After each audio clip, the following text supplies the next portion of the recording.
Our story begins above Coruscant, as volleys of firepower ring out from Separatist and Republic cruisers, slamming into each other as Vulture droids and ARC-170 starfighters weave in between the giant ships, taking each other out in the most impactful battle of the entire war. After months of the Republic pushing the Separatists further and further into the Outer Rim, many citizens and secretly many government officials thought this war would be coming to an end every day. They thought it was getting closer and closer to finally being done.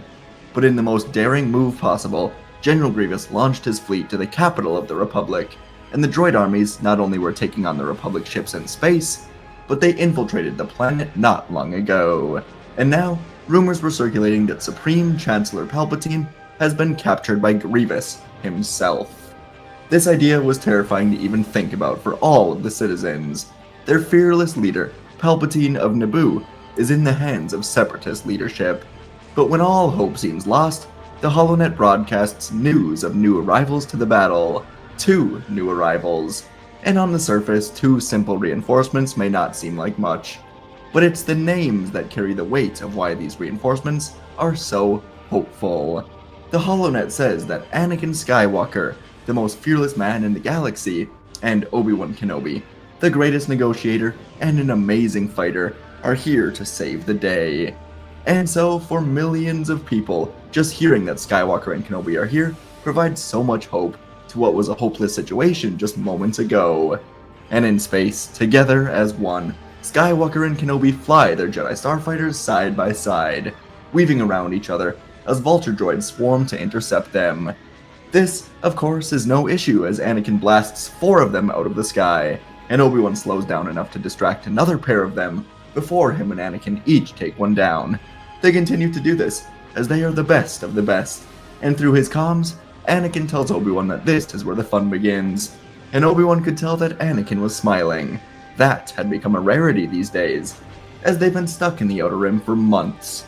And deep down, Obi-Wan knew Anakin desperately missed Padme, and so even in battle, with their lives and the Chancellor lives at stake, Anakin enjoyed himself, knowing Padme was waiting for him. And as they flew through more waves of capital ships, clone pilot Oddball and his squad of clone pilots formed up behind the Jedi, and they began fighting back against these droid ships. The Separatist forces began to overwhelm them, so Oddball took his men and he tried to distract the droids from the Jedi. Anakin looked out of his cockpit window to see that the clones were being picked off one by one, so he radioed over to Kenobi, telling his former master he was going to go help them out. But Obi-Wan urgently said no. They are doing their job, and the 2 of them must stick to theirs. But then Obi-Wan said something that sent a jolt of fear directly into Anakin's heart. He told Anakin, "You can't save everyone. I know you want to, but you can't." And this hurt Anakin more than Obi-Wan would ever know. That very fact was what kept Anakin awake at night. It ate away at him like a dragon trying to escape. He knew he couldn't save everyone, and now he was seeing flashbacks of his mother's body, broken, bloody in his arms. And he knew someday that could be Padme, Obi-Wan, Palpatine. Anakin felt his ears ringing like he was beginning to panic. This never happened in battle. In battle, he was able to forget everything. But today, he decided to prove Obi-Wan wrong. He could save everyone. He needs to be able to. He promised his mother's body he would after she died. So Anakin jolted his starfighter out of formation with Kenobi, and he sped down to help Oddball and the others. And Anakin fell right into the Separatist trap. They were trying to separate the 2 Jedi ships. And as he spun down, shooting down the Vulture droids, tailing Oddball and the clones, Obi-Wan narrowly dodged a missile that exploded nearby his ship, and a group of buzz droids emerged from it, grabbing hold of Obi-Wan's ship, beginning to rip it apart. Obi-Wan tried spinning, shooting, using the Force, but nothing was working, as R4 was ripped apart, and his droid head flew away into space. Obi-Wan tried to contact Anakin, but the droids cut off his comm signal for any ship more than a few meters away. And Obi-Wan began to see that his fate may be sealed. And from below Obi-Wan, Anakin Skywalker yelped in excitement as he and R2 took out the final ships, saving Oddball and the others. And Anakin contacted Obi-Wan to tell him, "I told you so," but he got no response.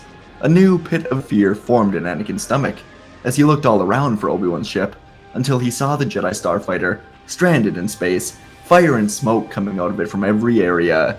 Anakin quickly jerked his own ship up towards Obi-Wan, trying the comms once again and again, until he was finally close enough to make some contact with Obi-Wan. Anakin told him that he was going to call for a rescue team immediately, but Obi-Wan, maintaining his calm Jedi voice, said, "Get out of here, Anakin. There's nothing more you can do." But Anakin would never leave Obi-Wan. He couldn't. And as Anakin flew up towards Obi-Wan to try and protect him, a new voice joined in on their comms. A robotic, reptilian voice, Grievous. And with a victorious laugh, he called them Jedi scum and launched a pair of missiles from his own starfighter. Obi-Wan looked out of his cockpit window, smiling to Anakin, telling him, "May the Force be with you," as the two missiles from Grievous collided with Obi-Wan's stranded ship, and it completely exploded, leaving only a memory of the Jedi Master and his starfighter. And Anakin could not breathe.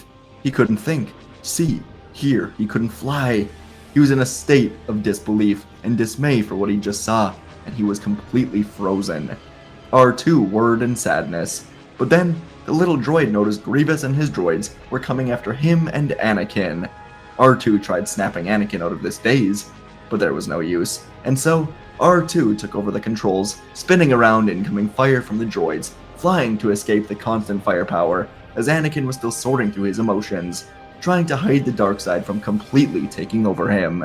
Anakin saw flashes of his mother, her dying body in his arms, then saw flashes of Obi-Wan, urging him to stay in formation, before exploding in battle. He couldn't take it. He failed. Again. And on Coruscant, as the final droids were being discarded of, Yoda had to grab at his head, and Mace Windu asked him what was wrong. From the Jedi Temple stairs, Yoda looked up to space, where hundreds of specks were firing lasers at each other. It was all murky, but Yoda could feel one thing for certain. Skywalker is in pain. Terrible pain. Windu's eyes went wide as he realized what this could mean. For the first time in this war, the legendary duo of Skywalker and Kenobi may not only have failed, but one of them may have fallen. And they both knew how fragile Skywalker's emotions could be. So together, Windu and Yoda ran to the hangar, getting into their own starfighters. They told Kit Fisto and Shaak Ti to protect the temple. They are going to help Anakin. And on the Invisible Hand flagship, Palpatine was looking out into the great battle, with Dooku by his side. The two of them were talking about their ultimate plan for the galaxy. And moments ago, Dooku had recommended giving Kenobi one last chance to join them. Palpatine once again discarded the idea, as he always did, saying Skywalker was much more suited for their cause. And now, through the Force, both of them could feel a new wave of the dark side. It was something both of them recognized, as both of them had been with Anakin in moments of darkness during this war. But this was different. This was suffocating. And a smile formed on Palpatine's lips. In space, Anakin was back. Without a word, he took the controls back from R2 and was perfectly firing at every ship in his path, searching for one specific separatist. He needed revenge on Grievous like he needed air to breathe, and soon enough, after taking out all of the surrounding Vulture droids with ease, Anakin found him. Grievous was trying to escape back to the Invisible Hand. Clearly, he knew he was no match for Anakin's flying skills, and so Anakin tailed the droid general. Grievous opened the hangar shields to get back inside, not knowing that Anakin was right on him, and together, the two of them entered the hangar, and Anakin immediately ejected from his ship, igniting his saber, landing on Grievous's ship before he even had time to get out. Anakin jammed his blade into the cockpit, narrowly missing Grievous, and the cyborg angrily kicked Anakin in the chest, sending him sprawling to the hangar floor.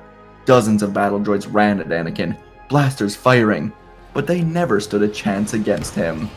Anakin lifted both hands into the air, grabbing all 40 or so of the droids, lifting them up, crushing them all before sending the droid debris at Grievous. The general cut through most of it with his foreblades, but many of the droid parts still hit him, knocked him over, as Anakin ran at Grievous with intent to rip him apart. Anakin slashed at Grievous, his one blade moving faster than Grievous's 4 blades, and in no time, Grievous had 2 of his hands sliced off. Grievous got to the floor, trying to scramble away, realizing this was not a fight he was going to win. But Anakin reached out, grabbing Grievous with the Force, lifting him high into the air, and he told Grievous he made a big mistake. The general tried to ask for mercy, but Anakin suddenly just pulled his hands apart, and Grievous was ripped into 2 pieces. Sparks flew everywhere as he died, and Anakin slammed what was left of Grievous into the floor before turning to the elevator. He could still save Palpatine. He was using the dark side to hide his emotions about Obi Wan, and it was working very, very well. And so, as Anakin made his way through the invisible hand like a freight train, Dooku and Palpatine waited with curiosity about how the rest of this would play out. Initially, the plan was going to be for Dooku to kill Obi Wan in here and cement Anakin in the dark side, but perhaps that part was already complete. Dooku would still have to test Anakin to see if he was truly ready to join the ultimate Sith plan, but everything was coming together better than either of them could have truly expected, and so Dooku left the spire while Palpatine sat waiting for Anakin. And soon enough, Anakin entered and he found Palpatine waiting for him. The Chancellor smiled, telling Anakin it is great to see him, but he is shocked that the Council sent him here all alone. Anakin bristled at these words, still hiding his true emotions by embracing the dark side, and he told Palpatine he wasn't always alone. Obi-Wan was with him, but... Anakin's voice tailed off, and Palpatine put on a fake saddened look, telling Anakin he understands, he is so sorry, and he told the boy not to hide his emotions.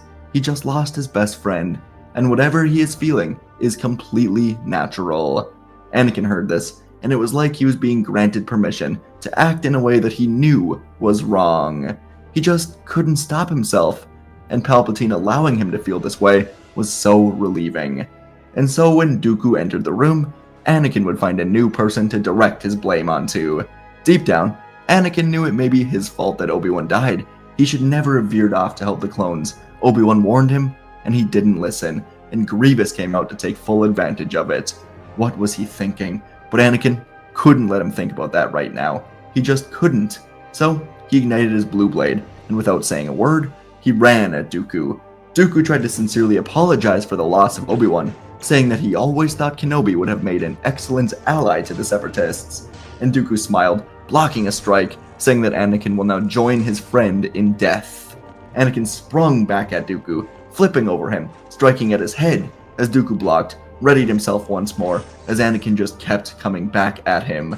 The Jedi and the Sith battled with immense speed and ferocity, memories of Obi-Wan flashing in Anakin's mind as he swung harder, and with each strike, new memories of his tortured past were entering his mind. Anakin was using them to fuel this fight. He swung his blade at Dooku, cracking hard as the two of them were against the wall, and each of these strikes showed Anakin flashes of Watto's fist hitting him as a child. Anakin now spun around, taking the offensive approach, and each strong clash now showed him flashbacks of the Tusken Raiders beating his mother. More strikes, more memories, as Anakin saw Ahsoka leaving the Order, his 501st men being killed, and Dooku was now being quickly backed up by Anakin's sheer power and rage. Dooku was trying to keep pace, and for a while, he was rather successful, but the dark side was now drowning Anakin, and he was using it to destroy Dooku once and for all. Anakin was reminded of all the previous battles with Dooku, and how he was too weak to defeat him. And so Anakin carved his blade around, narrowly missing Dooku's spine, as the Sith Lord rolled away, readying himself once more, knowing this may be his last chance to defeat Anakin. And Anakin moved back in, using his final set of moves to spin his blade behind his back, blocking a strike, elbowing Dooku in the face. And then with a perfect spin, Anakin saw Obi-Wan blowing up in space, and he used this memory to cut through Dooku's wrists, then stabbed the Sith Lord through the stomach with the same finishing move. Dooku gasped. He looked down, and his lightsaber fell to the floor, clattering away as the ship rocked from explosions outside. And the Sith apprentice could only fall to his knees, looking up in pain and shock. And Palpatine was laughing as he told Anakin this was good, and he asked the boy to uncuff him immediately. So Anakin did, and without a moment's hesitation, Palpatine shifted into Sidious, snapping Dooku's neck with the Force to kill him immediately. Anakin was left in a state of shock, looking from Dooku, then back to Palpatine. This man was different. There was a power surrounding him, and Palpatine told Anakin he has finally embraced his true power. The power of the dark side. The power that has always been in him. And now, Palpatine told Anakin that he must accept his destiny and take his place at his side, take his place with the Sith. Palpatine knew there may never be a better opportunity than this. Anakin was engulfed by darkness after losing his friend. He killed both Grievous and Dooku, two of the most powerful beings in the galaxy, without much struggle, and he was finally feeling his own power, with his desire to never lose anyone again like he just lost Obi Wan, and like he lost his mother. So, Palpatine told Anakin now that through him, through the power of the Sith, they can stop people from dying. They can save anyone, forever, including Padme. And in Anakin's vulnerability, he was about to swear himself to Palpatine, not even really realizing what was going on, but he wanted to do this. He wanted to never lose anyone again. But from the doorway now came two new Jedi. Yoda and Mace Windu arrived, just in time to hear everything Palpatine just said. And now the two of them entered, igniting their blades. Purple and green hues reflected off the walls, as the two of them told Sidious that his war ends today. Right here and right now. And Palpatine sympathetically looked over to Anakin, telling him that at last, the Jedi have had enough, and they're going to try and overthrow him to take over the galaxy. Windu couldn't believe what he was hearing, but he more so couldn't believe Anakin was actually listening. But Anakin was in turmoil, barely aware of what was going on. And so Windu called out to Anakin, urging him to think. This battle, no, this war is all orchestrated by Palpatine. Windu urged Anakin to think of all the battles that Padme found herself in, all the times she nearly died, all the times he and Obi Wan nearly died, until today, when Palpatine's war, his battle, got Obi Wan killed. And now Sidious reached out, pulling down the balcony with the Force, causing both Yoda and Windu to roll to the floor, as Palpatine told Anakin not to listen to them. All that matters now is learning the power of the dark side. It is his destiny. But Anakin knew deep down that Windu was right, and he knew he was not honoring Obi-Wan's memory by fighting for him in the darkness. He would not be played like a fool any longer. So Anakin ignited his blade, swinging at Sidious, who quickly ignited his own hidden red one, and he blocked as all three Jedi were now lined up across from him. Sidious was hoping for the ship to be hit hard or something, but Yoda said they've ordered all Republic ships to stop firing at the Invisible Hand until they have confirmation of their escape. So there is no escape for the Sith. Sidious bared his teeth angrily, and he said, "So be it," as he flew at the three Jedi. And now with each strike, Sidious unleashed a barrage of rapid, powerful attacks, his new Sith form a twisting blur of red energy, and the combined presence of all three Jedi was creating a wall of unrelenting strikes. The duel wore on through this entire area as Sidious attempted to shift tactics, lashing out with arcs of force lightning, illuminating the corridor in eerie blue shades. Windu absorbed these attacks with his saber. Yoda deflected the energy, sending it scattering around the flagship's walls, leaving scorched metal all around them. And Anakin moved in, exploiting each of Sidious's brief moments of distraction. His strength, his aggression forcing Sidious to retreat, step by step, as Anakin fought once more in the light. Windu pressed forward, pushing Sidious further into a corner, while Yoda leapt from floor to wall to ceiling, raining down attacks from unexpected angles. Slowly, Sidious began to falter under their moves, his attacks losing some of their sharpness, and the Jedi forced him to defend on multiple fronts. In the final moments of this duel, Yoda and Windu would close in from opposite sides, their sabers flashing around, as Sidious was now completely off balance. Anakin was sensing Sidious's weaknesses, and he unleashed his own powerful overhead strike. It broke through Sidious's defense and sent him sprawling to the floor. Sidious desperately crawled to the wall, and then he told Anakin to do it. Use his anger, unleash his darkness, strike him down, complete his destiny, and join the Sith. Unleash his darkness once and for all. But instead, Mace Windu just brushed past Anakin, and in one quick slash, he killed the Sith Lord. Windu was an expert at balancing between the light and the dark, and Sidious was too dangerous to be left alive. And so now, the three Jedi ran together through this ship, going first to the bridge to retrieve the security recordings from the Spire, where Palpatine revealed everything. And they got into an escape pod, jettisoning from the Separatist flagship as the remaining Republic ships defended them by pouring waves of firepower into the now defenseless Invisible Hand. The flagship erupted in space, and the three Jedi returned to Coruscant with the keys to end the war once and for all. Weeks later, after the Jedi delivered the recordings to the Senate of Palpatine revealing everything to Anakin, the war would come to an official end as new Chancellor Organa organized the surrender of the remaining Separatist leaders.